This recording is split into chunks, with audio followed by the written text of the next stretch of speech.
Child పోర్నోగ్రఫీపై ఉక్కుపాదం మోపుతోంది Telangana cyber security bureau. ఒకే రోజు 18 ప్రత్యేక బృందాలు ఏకకాలంలో దాడులు చేశాయి. 34 మంది సైబర్ నేరగాళ్లను అరెస్ట్ చేశాయి. ఇందులో అధిక శాతం రిపీటెడ్ అఫెండర్స్ కావడం ఆందోళన కలిగిస్తోంది. పిల్లల అశ్లీల వీడియోలను డౌన్లోడ్ చేసి సోషల్ మీడియా ద్వారా ఇతరులకు షేర్ చేస్తున్న వాళ్ళ ఆట కట్టించారు తెలంగాణ సైబర్ క్రైమ్ పోలీసులు. ఇంకొంతమంది యువకులు చిన్నారుల అశ్లీల వీడియోలను డౌన్లోడ్ చేసి సోషల్ మీడియాలో పోస్ట్ చేస్తున్నారనే ఫిర్యాదులు అధికారులకు అందాయి. ఇటువంటి వాళ్లను కట్టడి చేయడానికి Telangana cyber security bureau TGCSB భారీ ఆపరేషన్ చేపట్టింది. 18 బృందాలను ఏర్పాటు చేసింది. హైదరాబాద్తో పాటు పరిసర ప్రాంతాల్లో ఏకకాలంలో దాడులు నిర్వహించింది.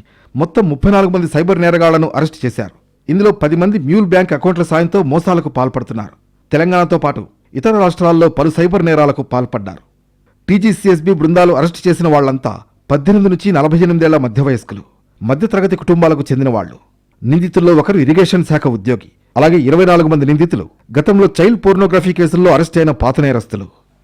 తెలంగాణ వ్యాప్తంగా గల సైబర్ క్రైమ్ పోలీస్ స్టేషన్లలో 91 సైబర్ టిప్ లైన్ ఫిర్యాదులందాయి. దీంతో పోక్సో చట్టం కింద 24 FIRలు నమోదయ్యాయి. ఆ కేసుల దర్యాప్తులో భాగంగానే దాడులు నిర్వహించి సైబర్ నేరగాళ్లను అరెస్ట్ చేశారు పోలీసులు. కాగా నిందితులు డౌన్లోడ్ చేసిన, షేర్ చేసిన వీడియోల్లో గల వాళ్లంతా విదేశాలకు చెందిన 4 నుంచి 14 సంవత్సరాల మధ్య వయసు గల పిల్లలు.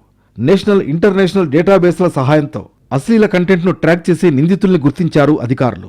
తెలంగాణలో ఒక్క ఏడాదిలోనే సైబర్ నేరాలు 10 కావడం ఆందోళన కలిగిస్తోంది.